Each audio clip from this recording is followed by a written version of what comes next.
Dude, eat. No, get you some food, bro. I do this to Dwight all the time. All two of our viewers are Whatever. gonna love it. Yeah. Hold on. Can I find one like on my That phone? sounds terrible. All right, Yeah. random number generator. We had 7 minutes of our podcast last night interrupted by my ex-wife chewing me out. That was fun. And Nice. we're broadcasting. Yep. While podcasting, Jesus Christ, man. She like You did- popped in to drop my did daughter pause off and it? just started reaming me. Oh, Good damn. stuff. That's not awkward at all. Did you get I'm to not going to pause lie, it? Dwight. I was like, oh, please don't mute. Please don't mute. No, I muted it. I know you did. I was like, damn it. What did we get all the drama? Yeah. My wife forgot that I had this one today. And I told her I had two. Well, This is my That's second always fun. podcast today. That's always fun. yep. It's bad enough when you tell her that you have one. Oh, no kidding. Right. No, it's Women are the devil. What my mama always said. Women are All the right. devil. Tell so us we what we will order this by the way that we logged in. So Adam was first to log in, Okay. join the call. I came second. Dwight came third. Andrew came fourth. All right. So if Okay. all right, y'all see that I got shit. a random number Okay, generator yeah. up like right Oh. now. So that I'm just gonna click Whatever, generate. man. And we'll see. All right. So actually, number one was the first number. So Adam, you got first. Andrew, you got second. Story of my life. And Dwight, you got third. So I'm bringing up the rear. So Also the story of Chris's life. Yep. I'm So kidding. Adam, Dwight, Andrew, and then me. So that's 1, 2, 3, 4. And so we'll just do it that way. Wait, no, you 1, 2, said 3, 4? Adam, Andrew, Dwight, Chris, didn't you? No, Adam, Dwight, Andrew, and then me. Oh my God. That's not what he said, but I don't care. Whatever, man. I don't give a shit. What did I either. say? Did I say No, go, It go, go. was Andrew second. I want Oh, damn. first. It's all Adam, good. Dwight, Andrew, Chris. It's in pin. Adam, do you have the link to the live stream? Because I'm going to share it. I tweeted it. Okay. What's Twitter? Never heard of That's Ah, what my wife also Twitter. hates me for. Why is? Oh my God. We doing 10 rounds? No, I'm just kidding. Yeah, I want. Dwight's favorite thing. He wants 10 of it. We're just gonna do one because I want to have a good bit of talking. You know, explaining Oh, what okay. process took you to that one. Not Sure, just- we'll do 10 rounds. I'm going to take a Zigbo at third overall. Take however Okay. many rounds it takes for me to get Bryce Love. 4. I just Maybe did a podcast 4. and trashed him Why? because I don't like his hamstrings and I don't like his ACL and I don't like that. I think he's the next Toby Gerhardt out of Stanford. Yeah, but Ouch. dude, you're getting him in the 4th round, and if you had him last year, you would have had to pay like at least a late first for him. And like, we're gonna take Anderson high as shit. So if you're gonna take Anderson high as shit, I mean, Anderson's probably a better running back than Bryce Love. Like, That's the I will only give- thing I have above him. Yeah. I will give you that. Like, he's a better running back, but I'm just saying, like, if we're gonna take Rodney Anderson as high as we are, I just don't understand why Bryce Love is going so low, like 4th round. Listen, Adam, I haven't had a That's fine. carb since March, so don't talk to me. we can't compare him to Toby Gerhardt. Toby Gerhardt's white. We can only do comparisons that look alike. Come on, Oh my now. God. Oh, Yeah. okay. So it has to be white to white. Yeah. White Dwight. Thank you, Chris, for chiming in on that topic. All right, I'm ready to rock and roll. Okay.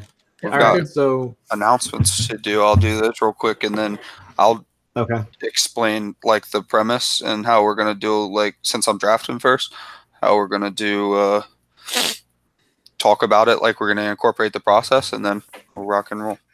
Yeah, I would say do that for. So here's my thought, and disagree with me if y'all want. But I was thinking that before our very first pick, we would all kind of explain what our general process is, and then we would talk about the player that we're picking in the first round. So then for the second round, though, we can just kind of pick the player, the traits that we like, things that we saw, and just kind of go from there. But then, so first pick, process, and then pick, and then for rounds 2, 3, and 4, it's just okay. Well, I'm taking this guy, and I like this. Good production. I saw this. So on and so forth. Okay, so still, you just want us to talk more about process for the first picks, and then we don't have to go over process again for the other picks, but still talk about the player. Yeah, yeah, still round. Yeah, It's what we're doing. One first round. No, 3. Yeah, three picks per person. Yeah, one full round. Oh, okay. Gotcha. Yeah, Okay, got it. gotcha. Yeah. All right. I thought you meant 4 rounds of picks. So Chris, all you're saying is that we're going to talk about the process of our early rookie pick for the first time through, and then our second and third time through. Don't spend time talking about the process again because we already did. Just talk about the player. Just talk about the player. So so for the first round, you'll walk in and say, "Hey, I'm looking at this from this point. I'm looking at the rookie class from this point of view. I am either prioritizing this positional group higher than the other because of this, or I'm trying to plan for this, or my teams." You can even talk about your specific teams if you want to and say, well, my current dynasty teams have this need, so I'm trying to look at my rosters already and trying to plan for how I would try and move my picks in order to meet the needs of my dynasty teams. You could do that too. But then every pick after that would just be like, okay, well then with my second pick, I will take bleh, and then I like it, and this is why I like them. All right, let's rock and roll then. All right, we good? Good. Oh yeah. How am I gonna? Fuck it, I'll figure it out. All right. I was like, well, because we got to do like all the introductions and like all that. Same as normal. I'm gonna introduce the mock before my first pick after I do the forward. Well, then how are we gonna introduce them too? We have to introduce them. Yes. I'll introduce you guys. Yeah, I got it. Why don't you introduce the new DLF podcast, baby? That's what I'm gonna do in the forward. So nice. I'll introduce them. Okay. All right. That's fine. I was just making sure. Just say who you are. Andrew. We don't have a show sheet, so I don't know what to do without a show sheet. I'm lost. I'm so lost. I don't know what to do. And what episode we're on if you're lucky. I have to shout out my Venmo to pay for my divorce at this rate. 69. Nice. Okay. All right. Let's do this. All right, everybody, and welcome back. I'm Chris Allen, the co-host of the Dynasty Owners Manual podcast. And I'm Adam Wilde, the other co-host of the Dynasty Owners Manual podcast. And I'll get us started with the forward. This forward is going to be very fun because Chris and I are new members of the DLF video community. Dwight, one of our guests today, is a new writer for the DLF community. And the four of us, including Andrew Harbaugh, the other co-host of Devy Owners Manual, which is part of the Dynasty Owner Manual family of pods, is all going to be in the DLF family of pods. So lots of DLF stuff going on. Today, we're mock drafting. So the four of us, myself, Chris, Dwight, Andrew, are all going to be doing a mock draft today. Now, we're going to kind of do it in Dynasty Owner's Manual style, where we're going to go through the process. At least for the first time we go through, the four of us, we'll hit really hard on the process. I've got the first pick overall, luckily, so it's pretty easy for me. I'll go ahead and kick us off by saying my process is I'm going to take the best player available no matter what. I don't care what my team needs whatsoever. Here's the reason for that. If you say you need a running back, so you take, say, David Montgomery over A.J. Brown. Not my rankings, just throwing some names out there because you needed a running back. All these players are so compact right now, but they're going to be scattered all over the ADP map here in the next few months when they start playing football. So if you drafted for position, even though that you knew A.J. Brown was a better prospect than David Montgomery, you can't go ahead and trade A.J. Brown for a better running back, which is what you should have done. So do your best with your rankings and draft the best player available. Now, when I draft N'Keal Harry and I don't need a wide receiver, I'm stacked at wide receiver. One team I have DJ Moore, Kenny Galladay, Christian Kirk. I've got all those young guys. Well, I don't really need N'Keal. I don't really need another young prospect at wide receiver. So what I'm going to do is let N'Keal hit early maybe, or let somebody fall in love with him when he's killing in the preseason, and then go ahead and move him for a running back, maybe a better running back than who was available. So what I'm going to go ahead and do is take N'Keal Harry first overall. I think he's the whole package. I think he's the safest pick. I think he's the best pick.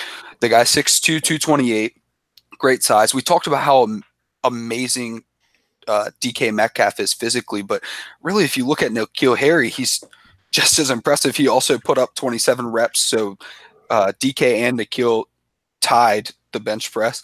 N'Keal ran a 4.53, so that's slower than DK Metcalf, but I think that his route tree is just so much more refined. So I said that I would take N'Keal 101 on any team. I don't know if that's the case now because these other guys are a lot closer, and if he lands on the Ravens, I don't think he fits well, but for most teams, N'Keal's my 101, so I'm going to lock that in. And Dwight, you're on the clock, my man. Hey, like it. That was a good pick there. He's been 101 for a lot of people for a long time. As far as my process, I really like to watch the tape. I like to, after I watch the tape, jot down some notes. Then I like to read what other analysts are saying. I read almost everything I can get my hands on. I like to see what other people are saying to verify. It's nice to me to verify what I see because I'm not a professional scout, but I always like to try to watch first and get my own opinion first. And then as far as team construction, I agree with best player available. This year's draft's kind of tricky. It's one of the harder ones for that. Like I feel like any of the top 7 or 8 guys could be the best player available, especially depending on landing spot. So this draft is really tricky. It's been tricky for me. I feel like I can shuffle my rookie rankings almost every day and just have a totally different opinion every single time. So it's been a tricky process for me this year. Can I take a defensive player? No, I'm just kidding. No, not IDP. This is not IDP. Damn it. All right. I'm going to take Nick Bosa because I'm like, don't pick Carey. All right. Anyways, as far as this is like I said, it's tricky. I could go any direction here, and I'm just going to go with Josh Jacobs. I like that the running backs are ultimately more valuable, and I think he's one of the very few true 3-down backs in this class. I love what I watch. I know I was talking to Andrew earlier, and was getting kind of crucified on the podcast before about having Josh Jacobs high, not having the experience, not having the carries, how could he not beat out, but Alabama's got at any point 3 to 4 or 5-star running backs, so, I mean, it's not like he's competing with scrubs. He's competing with guys that are almost as talented as he is. And when they needed a running back this year in the college football championship series, it was Josh Jacobs. And he balled out against some really good defenses. So I really like what I've seen. I think he's the only really true 3-down back. Maybe not the only, but probably the best option for a 3-down back. So I'm going to lock it in with Josh Jacobs here. Good deal. Good deal. That's my running back one as well. He's very close to Montgomery. That puts you on the clock, Andrew. So I'm going to go, for the record, if we're going best player available with your strategy, Adam. Oh, do your strategy. You don't have to take mine. No, I know. I'm just saying, if we were, I'd be taking Noah Fant or TJ. I knew you were gonna say that. That's because they're the best players. I knew in it was draft. coming. That does not mean they're the best fantasy players in this draft. Well, maybe we'll say most valuable player available then, because that's what I definitely mean. I know. I'm just giving you a hard time. Whoever I can trade for the best veteran is who I want to draft. Right. Yeah, the last time all 4 of us were in a chat room, Andrew said he would take Fant 101. So that is true. We should hold you to that. Me and Ryan had to try to jump on him. Ryan said, "Please do not do that." That's all he said. Anyway, if we're gonna go, I think the receivers in this draft, and as far as my process goes too, I like to watch a lot of tape. Nothing against the analytics. I think that's thinking too much and paralysis by analysis at times. But for me, I like to look and see what I have on tape. That's partially why, and he's not my pick, but just giving an example, I'm still not entirely out on Elijah Holyfield. Is he still running his 40? Probably. And he's probably still in Indianapolis running it at the same time. Nevertheless, based on his tape, I still like him a little bit. But regardless, I'm a big tape guy. I'm a big injury and workload type of guy. That's why I have Josh Jacobs so high on my rankings. He's my RB1. Doesn't even have 300 touches. So he's going to come in the league very, very fresh. And then that's why I'm going to take a 3 here is Miles Sanders. He's my RB2 now. he's a little bit more fresh than David Montgomery's going to be. Montgomery is the more versatile weapon, but I think Sanders is just the better runner. And when you're a running back, I feel like that's a little bit crucial to the whole process. It is hot in here. Whoo, hot take. Yeah, that is at the He- I 1.03. He's pretty impressive. I mean, I got him. his tape. I got him in the 3rd round of the DHH rookie mock in January, so pretty proud of that. Oh, right. Well, once the combine came around, and then people are like, "Oh, well, I mean, maybe he was good after he played behind, the best prospect to come out in our lifetime. He got a little recognition, but that's going to put Chris on the clock at 4. Who you got, Chris? All right, so I definitely appreciate everybody's approach. I do like the strategy discussion, and one of the things that I do want to kind of impress upon the people watching or listening to this episode is I would not say that any particular process.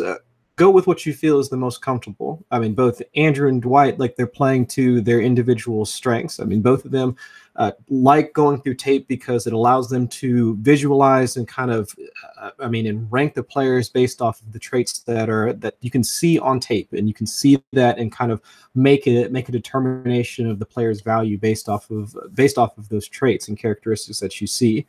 For me, I think for most folks that follow me and have read some of my work know that I'm more of an analytics-based person because that's easier for me to understand. I can compare and contrast players and their metrics and their production based off of the numbers.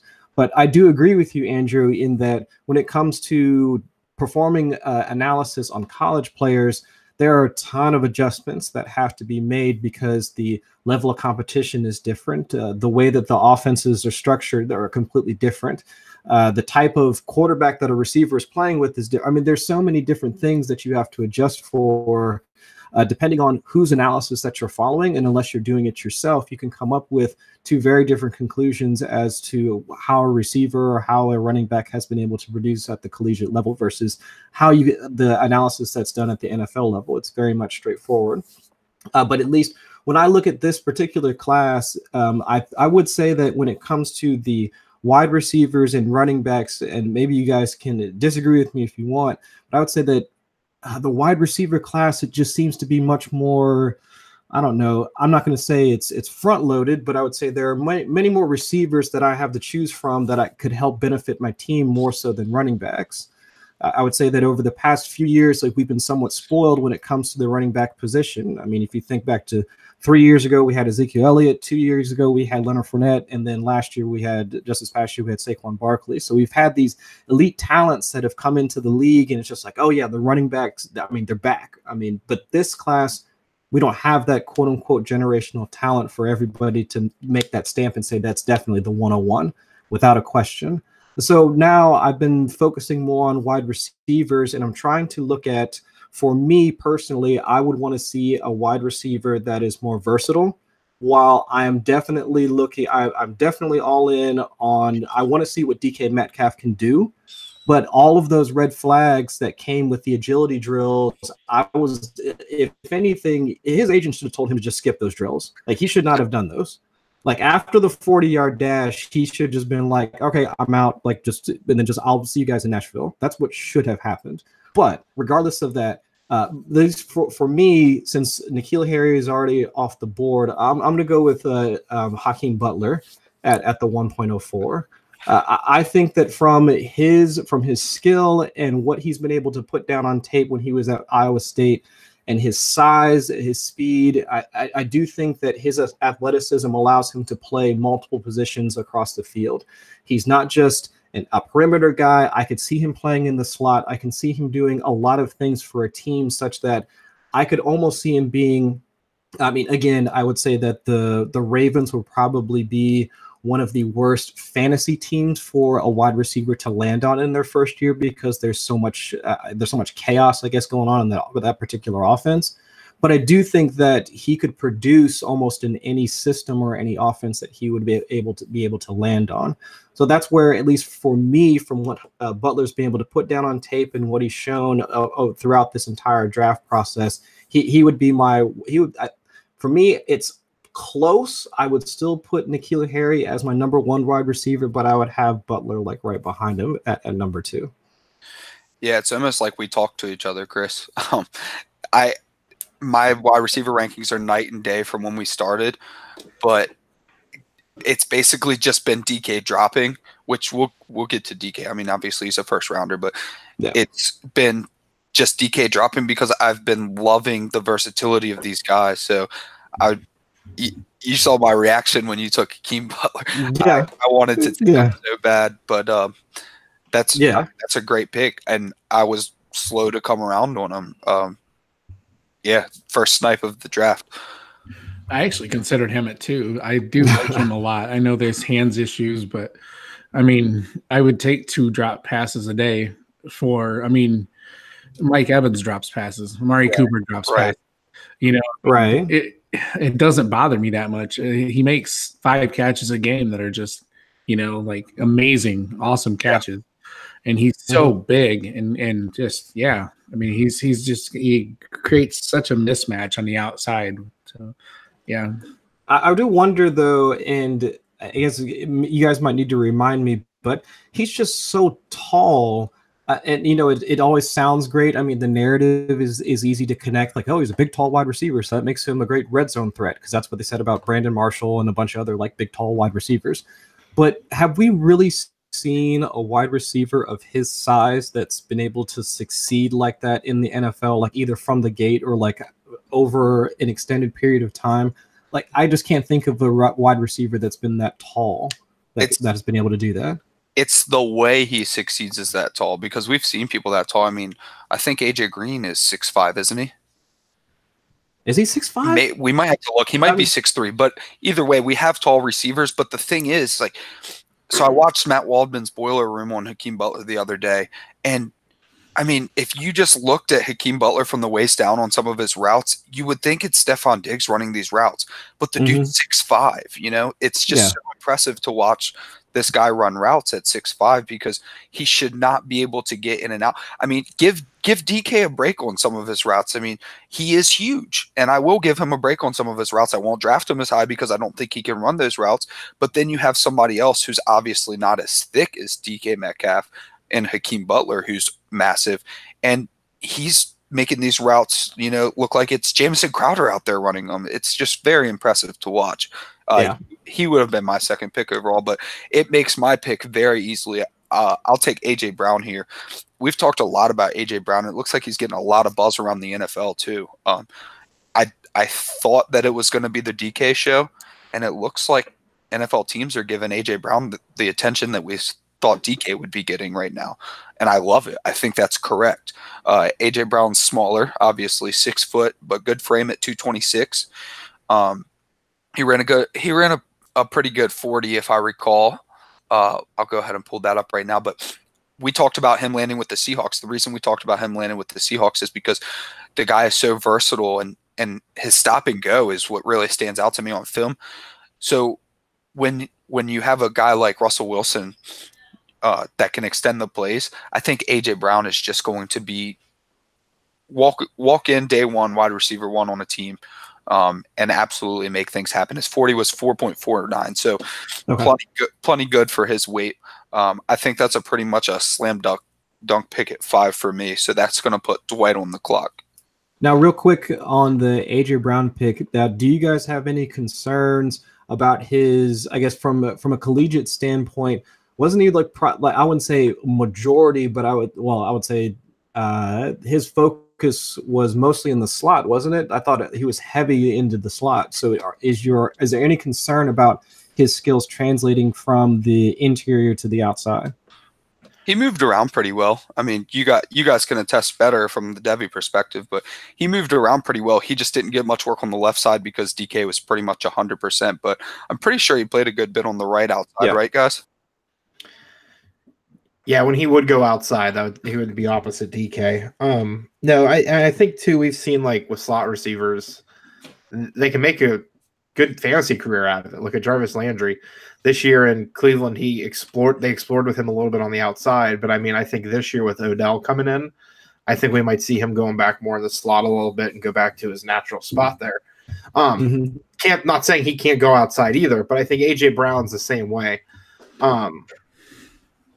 To quote, Connor Rogers just moved him to his wide receiver one. So to talk about Adams saying how the NFL is kind of getting the love for him, it's true. And the comps for him, I've heard AJ Brown, or not AJ Brown. I've heard comps on AJ Brown to be like Juju Smith-Schuster, which is kind of, I think, a good one. I think that's the one I made for you guys when we first talked the first time, way back on Dynasty Owner's Manual. So I think with Brown, he was just, again, like we talked about with Jacobs, not having that giant workload. I think it's because he was with an offense where you had DeMarcus Lodge, DK Metcalf, Dawson Knox, and Jordan Wilkins the year before at running back. It was just a loaded Ole Miss offense. And their quarterback wasn't the most accurate or the best. And you play in the SEC, so it's going to be tough. And like I alluded to before, way back when we were talking the first time, I thought DK is the better receiver. I still think DK is the better receiver. The agility drills, to me, aren't everything. I think the flexibility is just something that's going to have to be worked on once you get with an NFL program. But I don't have any arguments with AJ Brown going here either. Now, quick on DK, and we'll get more into it. I don't want to get too into it before you guys draft him, but as far as the flexibility goes, I just wanted to put this in before we forget. The guys over at Dynasty Dummies, Kyle Lebrecht, said on Dynasty Dummies that the earlier that you draft a guy, the more you can expect them to work on the things like flexibility. So in that sense, I mean, if he can go early, a team's going to be more invested in him, and maybe they'll work on the things like flexibility, which is a big issue. So, and you know, some of the early teams you don't want them to go to because they're worse teams. But I think it's more important that he gets with a team, like Andrew said, that's going to work on things like his flexibility. And if he goes early enough and they put things around this guy, I might be more interested in moving him up the board a little as well.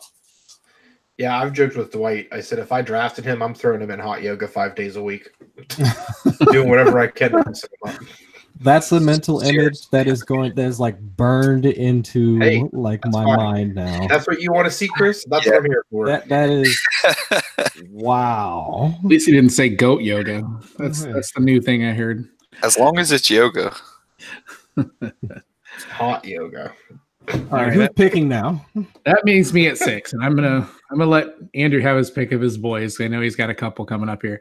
Actually, I'm gonna go with Noah Fant. I like many more leagues nowadays are becoming tight end premium, and I think the mismatch that he's gonna create, I hope he lands in a decent spot.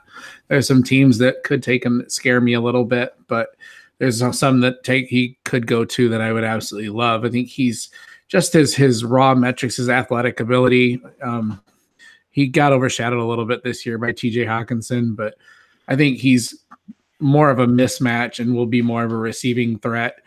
Not quite as complete as TJ, as everybody knows at this point. So for me, it's pretty easy, especially, I mean, if I'm in tight end premium, I might even go higher than 6 on him. He's that good of a talent, and he's been, he was touted as one of the top tight end prospects that were going to come out of the last couple years and stuff. So I absolutely love Noah Fant, and I'm going to take him at 6 here. Yes. And actually, but before we move on, could have sworn Andrew was going to want to talk about his boy. Yeah, I know he's like bursting at the seams in order. He's not my number one tight end. I never said he was my boy this time around.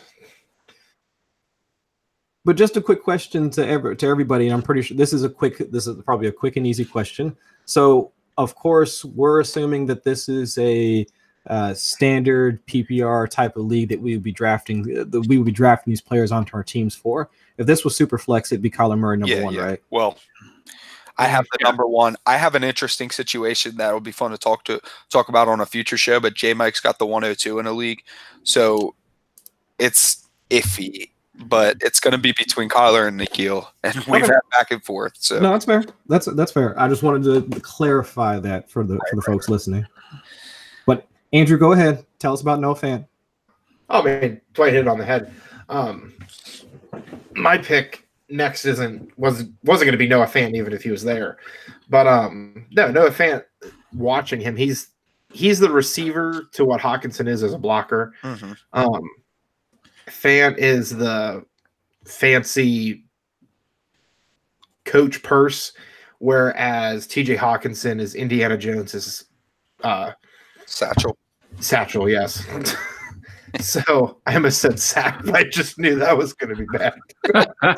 So no, I think it just all depends on where they land with those two. If Fant goes somewhere like we talked about last night on Devy Happy Hour, if Fant went to Green Bay, actually I think we talked about it afterwards now that I'm saying, but if he went to Green Bay, I thought that was exciting just because I think he's better than Jimmy Graham is, obviously, because he's healthier.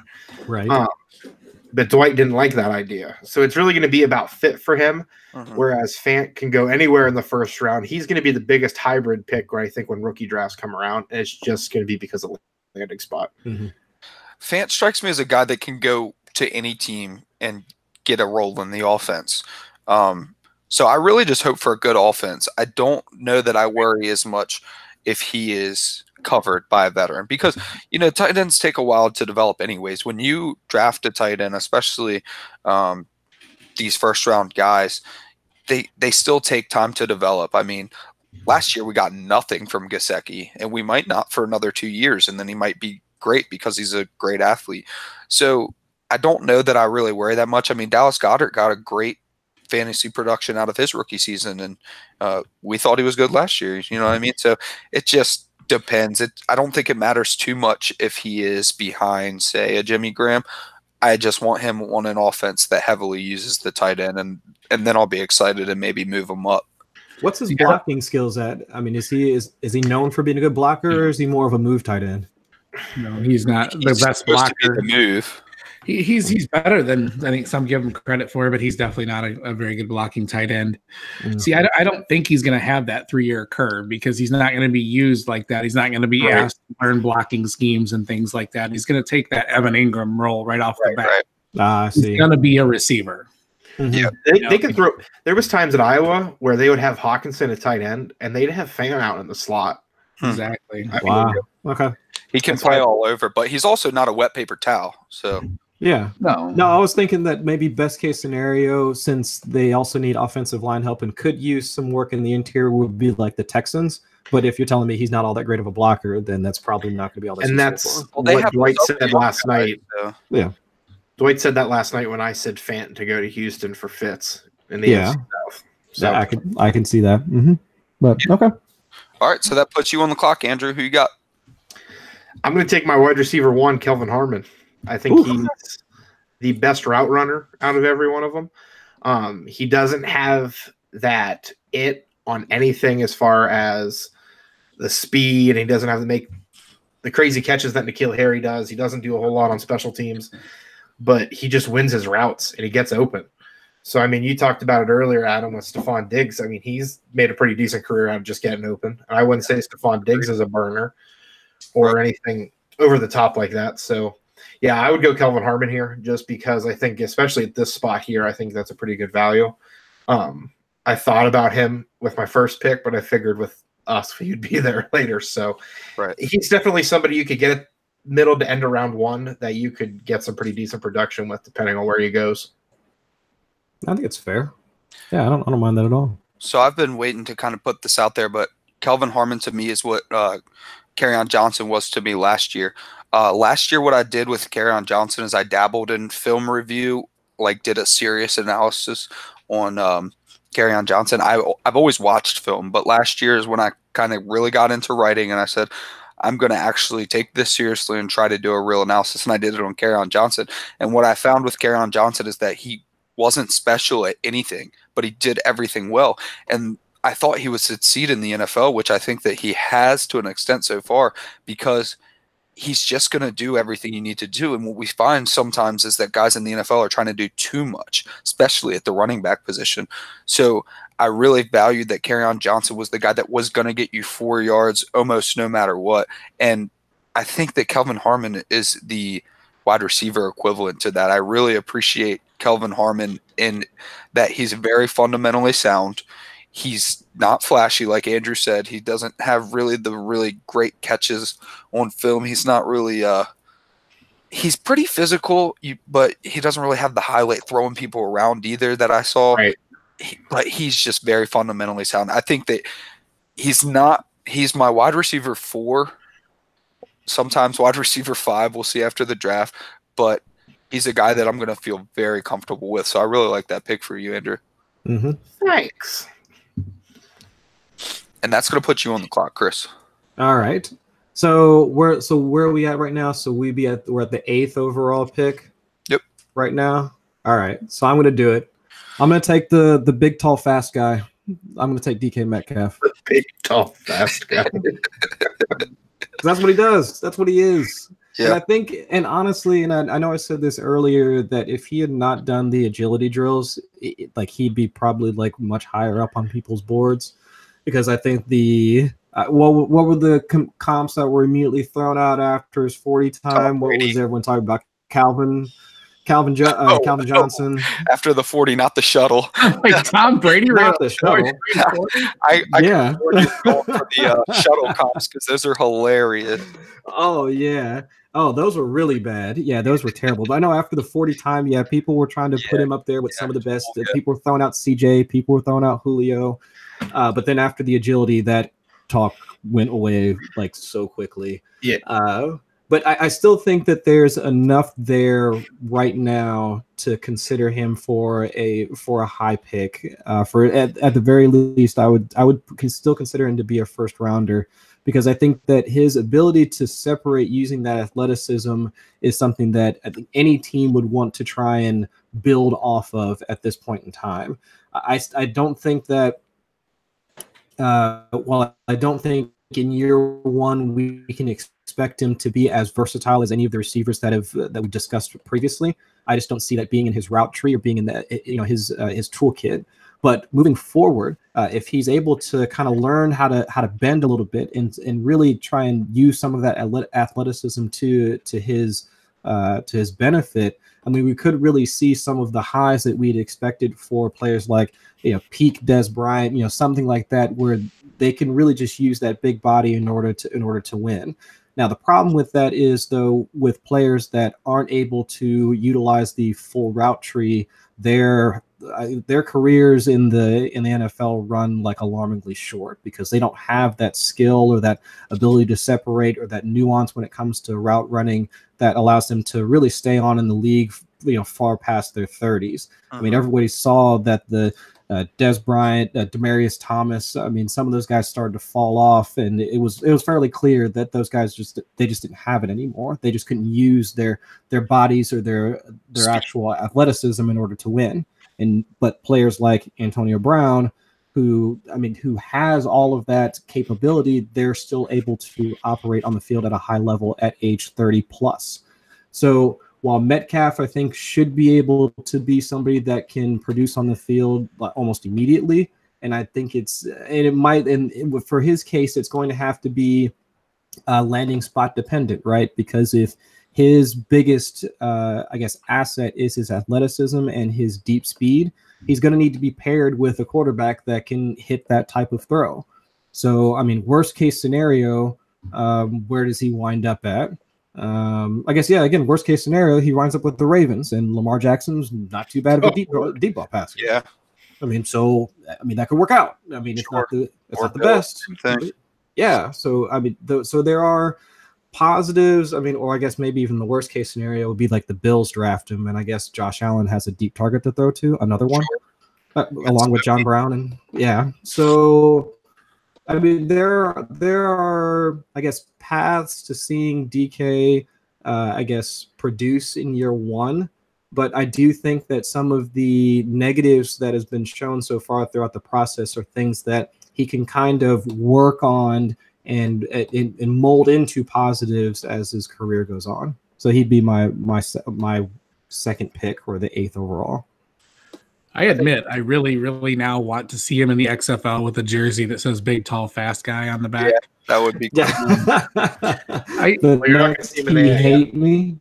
Yeah, I've never heard of this comp for him, but the more I think of it, the more I like it.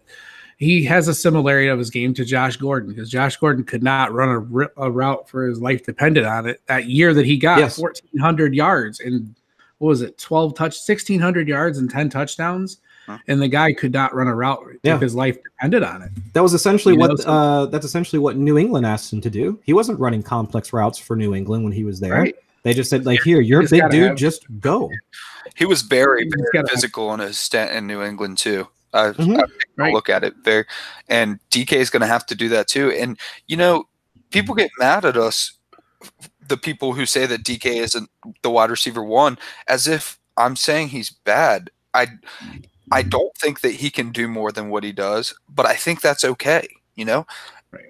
I think what's going to happen is if I get to the point where Chris is at right now, around the 8th pick, and for whatever reason DK's there, I'm going to take him. I'm going to hope he succeeds. I'm going to hope he flashes. I'm going to hope that he can miraculously run routes that he's never shown me he could. And then I'm going to put the film in my group chat and say, look, you fools, he can run routes. Now pay me. And I'm going to get rid of him. That's what I'm going to do. And I really like the player. I'd be excited to have him. But I'm going to look to get rid of him as soon as he shows I was wrong about him. Right. Yeah, maybe we are putting too much stock in the fact that he is not as flexible and stuff. If he gets with the quarterback that's willing to work with him, and they basically run playground scramble drills, things like that. There's a route where he can still be successful, in the right offense if he never does become a flexible, great route runner. Watch Tampa Bay draft him. Watch Tampa Bay draft him and Twitter just melt. That would be amazing. But if you look at Nook, DeAndre Hopkins is a phenomenal route runner, but how often is he sent on hitches? Because he is so physical. I swear you could call offensive pass interference on just about every single route DeAndre Hopkins runs. Most of them, yeah. If you just take DK and say, you're going to run a go and you're going to run a hitch. When you run a hitch, you're going to just demolish this person. It might be a little too obvious because he's huge, but I mean, he's going to use that physicality, and then I can see a path to him being as great as Jake says he is. But now I'm up for the pick, and I'm going to take the guy that I had at running back 1 all the way until 2 days ago. I'm going to take David Montgomery off the board. I think that he's probably the safest pick at running back because he's got the production to match the skill set. But I had to move Josh Jacobs ahead of him basically as an outlier to me, because if someone doesn't have their production, I don't really want to look at them, because I play the game of Dynasty safe, and I like sure things.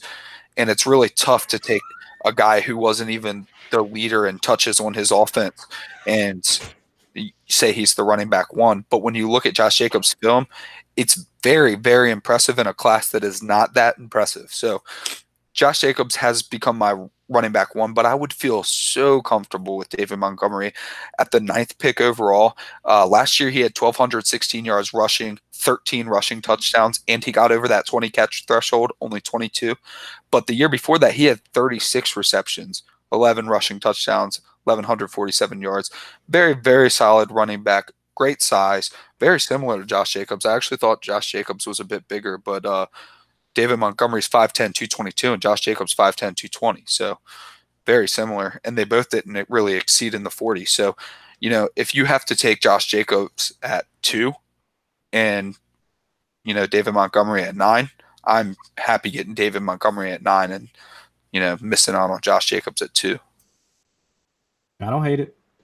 Oh, he'll definitely be the more affordable option, and he was going top 4 or 5 in every rookie draft, and now I see him sliding right down to 9, 10 and stuff. And he's a popular place for him seems to be Kansas City. I hear that a lot, which would be really interesting as well, because he gets that comp to Kareem Hunt quite a bit as well. So yes, he's kind of smooth like him, and he's got the contact balance. Jake Anderson always wants to talk about Kareem Hunt's contact balance, and it made me start paying attention to contact balance and running backs. So that's awesome, because when I went to check out Montgomery, I mean, the guy really does bounce off people, so I could see that comp. Yeah. All right, so I'm up at 10. I thought about completing the Iowa duo, but I'm going to take Andrew's boy Deebo Samuel here. I love it. Yes. He has worn on me. The more I watch of him, the more you listen to me. Yeah. Andrew will text me in the middle of the night, hey, Debo. And I'm like, dude, I'm sleeping. No, I'm just kidding. He doesn't do that bad. But I came back, and he's a guy that wasn't really on my radar too much. I knew he was there, but Andrew came back from Mobile at the Senior Bowl and was raving about him. And then I started watching more and more of him. And that week in practice, he was destroying people. He's also another guy that's just very, very complete. Like, he does a lot of stuff really well. And I think he would be good on just about any team. A team with a good offense would be awesome as well. He's like not great at anything, but he just does everything. He catches, he separates, he's physical, he's quick. He's he doesn't have that top end speed, but he can get by you. So Andy would tell you a lot more about him. I mean, he's basically written like a dissertation on him at this point. So. Yeah, I mean, like you talked about, Dwight. My favorite Debo play is they're at the goal line and they're playing Clemson, and they got blown out by Clemson, but Debo is playing hard the whole game. It wasn't Trayvon Mullen covering him. I can't remember who the corner was. Literally, basically punches him in the mouth right at the goal line. And Debo just acts like nothing happened, does a quick slant, shakes him off, catches it, looks back at him, and just gives the ball to the ref. Like, really, that's the best you had for me. That is all. That was the player I was like, yep, I absolutely love him. He's in my top 5 receivers. Talked about down in the Senior Bowl, just for anyone that hasn't listened to us and only listens to you guys, which is a shame, by the way. Got to listen to the whole Older Manual family. Down in Mobile, he was getting questioned about his injuries and questions about DeAndre Baker, and just the tone he was giving was like, can we just get on the damn field and I can just get you all to shut up? I mean, and as soon as it happened later that day for practice, that's what happened. So it was just incredible to see him. Like, there's so many times where you could see someone's like, they look like they're in the zone, they're ready to do whatever, and then they just shat their pants when it's time for it to be done. And Debo just owned Mobile that whole week. I absolutely loved him. I came back from there, like Dwight said, just my dissertation was being written on my flight home. So what I wanted to ask you guys, since we've got a couple film watchers on here, I saw somebody talk about this the other day on Twitter, and I think it is actually worth giving like maybe a little tally to. Do you guys ever pay attention to the dog factor in players? Because I don't know if it's just as a former football player that this matters, but players where not boneheads, there's a big difference. Not players that just are throwing hands every play, but just like you just said with Debo, the guy that can just get hit in the face, run that slant, look back at the guy. He's not going to fight him. He's not upset about it. He's just a dog. Does that matter to you guys on film? Does that bump players up to you? Oh, hell yeah, man. Hell yeah. That's why I'm really surprised that, that TJ Hawkinson wasn't picked yet, because he's got it. Oh, don't worry. He's going to go. Yeah, he's, you got those guys like that. I love that blue collar, and you need that in the NFL. I mean, you're going to get knocked on your tail, 6 out of 10 plays probably, especially as a rookie. But you just got to get up and make that play.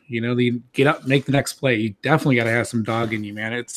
You see it, you see plays like that, and even if he didn't catch the ball, it's still nice to see him do that. Like, get up in the face. Don't be afraid to get physical. So yeah, it's absolutely a factor to me. It stood out to me a lot with these guys blocking, these receivers blocking. Some people that are just, if I see a guy on the opposite side of the field has nothing to do with the play, just completely put their corner on their butt, that's got to go back in the memory bank. I mean, that just says so much about a player. But that's going to put Andrew on the clock. I already wrote your pick, but I really want to hear about him. So go ahead, Andrew. He's my number 1 on the board overall. I just submitted my rankings to Dynasty Happy Hour. I got my board ready. For now, I've still got some quarterback stuff to finalize, but TJ Hawkinson is the best offensive player in this draft. I don't care. Quarterbacks, running backs, wide receivers, offensive line. TJ Hawkinson's going to be a stud. I'm hoping. Nothing's absolute in the NFL. We all know this, but I think he should be a top 10 pick. And you could write the narrative to why he would succeed and why he would fit not only the team but the city, no matter where he goes. I was joking with Dwight. I should be his agent, because if he goes to Buffalo, I'm going to throw him into Bills Mafia with no sleeves on for his jersey. He's going to be right there with the mustard and ketchup guy getting sprayed all over, and he'll just fit in with Bill's Mafia. You throw him into Detroit. I'm going to send him to the assembly line for whatever car plant's still open in Detroit, and he'll be fitting in with the workers there too. He's just nitty-gritty, blue-collar, Iowa, Midwestern to a T. And any team and any fan base will get behind him. You'd send him to Green Bay. He'll be in there with the cheeseheads, and he'll be perfect for them. Like I talked about with Dwight, it's going to be sub-zero sometimes he's going to play. He's going to have no gloves, no sleeves on. He's going to be perfect. Look, he's going to go to Miami. He's going to go to Miami, and he's going to be with A-Rod sipping a pina colada on the beach, and he'll fit in. Oh, my God. So you send him to Seattle, he'll be Dr. McDreamy for Grey's Anatomy, and then later that day, he'll be down at the fish market throwing some tuna around. I got it all figured out no matter where he goes. But and then aside from all that, and aside from all that, he's a damn good tight end. He's got great hands.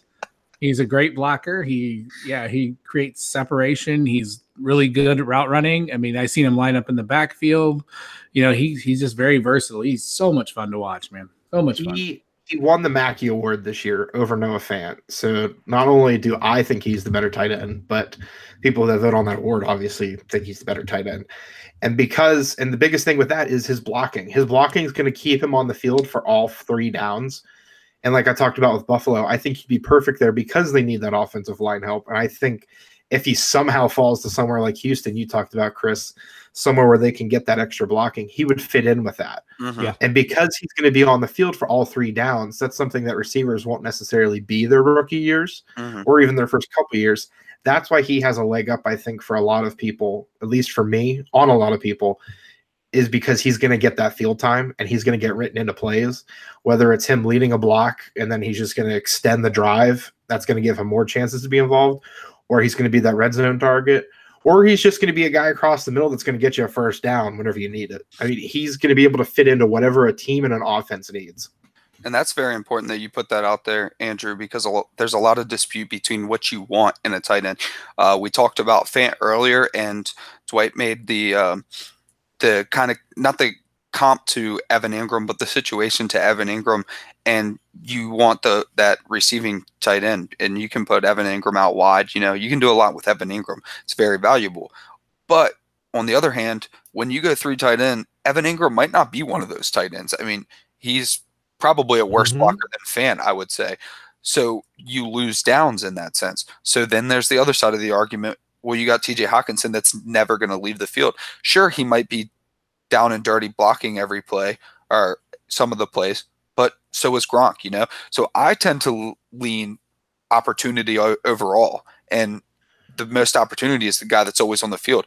It might not be written up to TJ Hawkinson. I would venture to say that TJ Hawkinson will get way less design plays than Noah Fant will, but the fact of the matter is TJ Hawkinson's going to be on the field when Noah Fant would not have been on the field, and there's that quick dump off that gets you 15 yards. He's pretty good after the catch as well. So I tend to lean TJ Hawkinson as well, Andrew.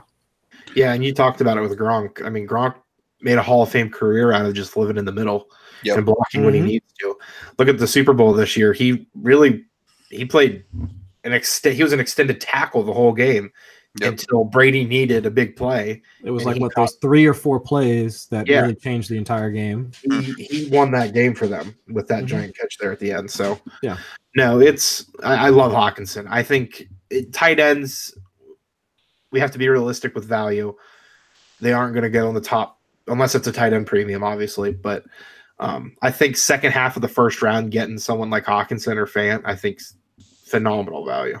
Gotcha. Well, Chris, I tried to jump ahead and write you down like I did for TJ Hawkinson, but I honestly have no idea. I hope you make me proud. Who you got? All right, so this is me going off on a limb here since it's the last pick, and then I'm going to actually go through this process here real quick for the final pick of this draft. That means it's a bad pick if you got to explain it. Oh yeah, I know. That's why I'm caveating beforehand. So I would say that for this particular player, so it's going to be another wide receiver, but I'm looking for me, I would be looking for upside here. I'm going to look for a player that, while we've already talked about the the great route runners. We've talked about the versatile players. We've talked about the athletic freaks already. Just give me a guy that could possibly just wind up hitting me a home run, like maybe every other week or something like that. So I'm going to do it, especially since we just found out today he ran a good 40 time at his pro day. I'm going to go with JJ. I'll take a Whiteside. Yes. I thought you were going to take Marquise Brown. And I was going to lose it, but I'm really happy. That's what I thought he was leading up to too. Yeah, as soon as he said the 40 time, I was like, oh, thank God. Yeah, I'll take JJ at number 12. Yep. I do think that from a production standpoint and what he can do on the field, I think there's enough talent that he's been able to display that you could find some use for him in his first year. But I do think that of all the wide receivers that we've discussed so far, he's probably going to be the most situation dependent receiver at least out of the ones we've discussed so far. Because if not paired with the right quarterback, if not put in the right system, I think he needs some talent around him in order to succeed. So I'm thinking I can't really think of the best landing spot for him right now at this particular point, but I do think regardless, I think for the price relative to what I think he's capable of doing in his first year and moving forward, because I think there's enough developmental talent there that you could see him start to improve in his sophomore and third year. I'd say that he'd be well worth end of the first round type of pick. I want him in Indianapolis personally. I said that'd be fun. Awesome. I wouldn't mind that. Actually, I'm thinking because I forget because he'll probably wind up being drafted mid second round, third round, maybe somewhere in there. Probably second. Yeah, I mean, so let's see where else could we see him going? Chargers. I wouldn't mind that since they don't have Tyrell. I want him. Mike Williams truthers are going to hate you, but yeah. Yeah, probably. Yeah. Well, he's the type of guy. I think just get him somewhere, and he's going to get himself. He's going to get himself active. Calvin Ridley went to not obviously totally different players, but Calvin Ridley was a guy last year that I thought that if you just got him in an offense, I think he's going to find himself a nice little impact, and he did. Sanu was entrenched in that wide receiver 2 spot, and Calvin Ridley came right in and made an impact. I think J.J. Arcega will do that as well. He's who I was thinking when I said I hope you make me proud. That's who I would. Interesting. Right, that horrible teammate of his, Bryce Love. I was really concerned for a minute. Oh gosh, no.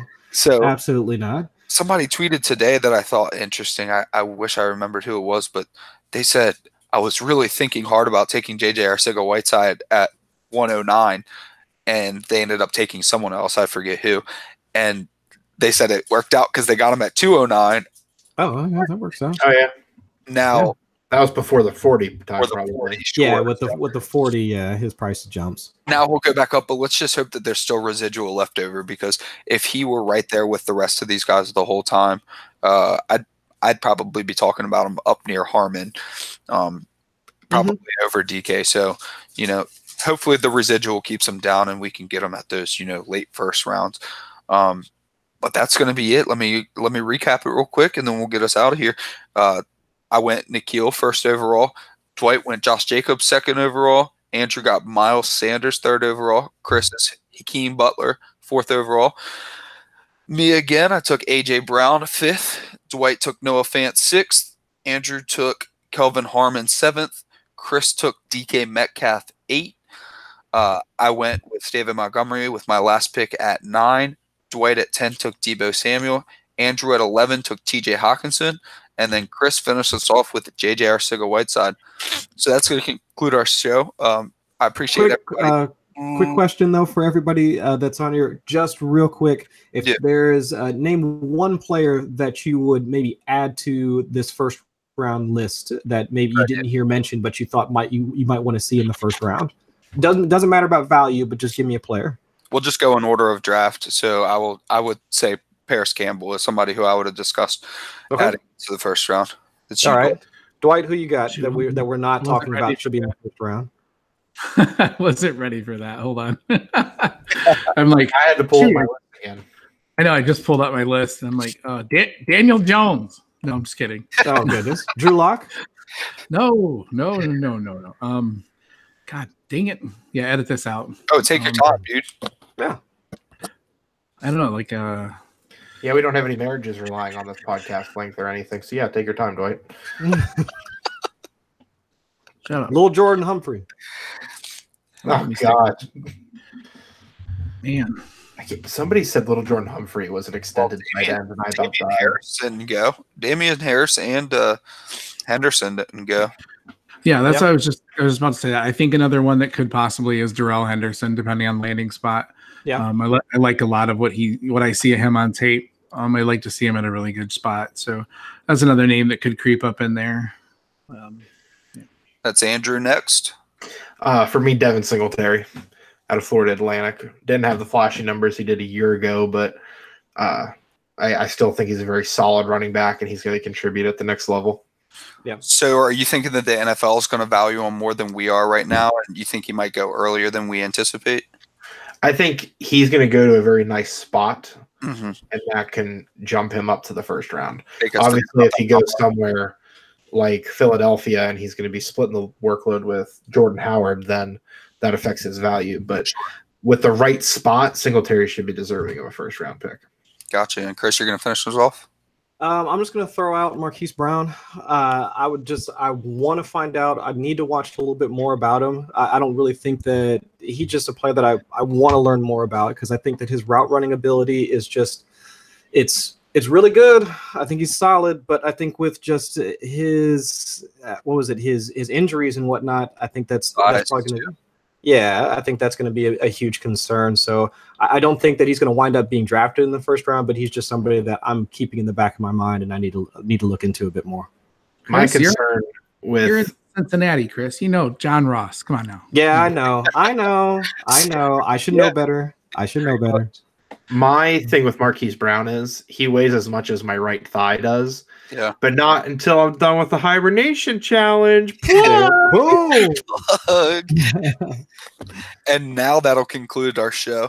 I appreciate everybody listening. You can find me at AP Wildy. You can find us on the DLF owner. You can find the Dynasty Owners Manual family now on the DLF family of pods. And I appreciate everybody listening. That's our mock. We probably won't do another show like that. Next week, we'll be back to interview style, and Chris will be the host. Woohoo! All right. So, Andrew, where can we find you on Twitter at? They can find me all over Twitter because apparently I'm committed to 10,000 things except my marriage, if you ask my wife. But anyway, they can find me with my rankings going through the Score Crow. I'll have my fantasy stuff going up once players land in their teams on Dynasty Happy Hour, obviously Devy Happy Hour as well on there. And then, of course, we were talking about it last night with Dwight and I. We're really excited to get Devy Owner's Manual back in the swing of things just because this 2020 class and 2021, and there's a lot of good offense coming this way. This year's got us starving that we're excited about players like DK Metcalf, but there's 5 receivers next year and probably 3 the year after that I would have over Metcalf. So we're really excited to get you guys to learn those names and value those picks and go from there. That'll be great. I'm definitely looking forward to it. Dwight, where can we find you, man? At Twitter, I am FF People's Champ, writing at DLF. I still tend to focus a little more on the defense, which is why I actually really like this draft this year.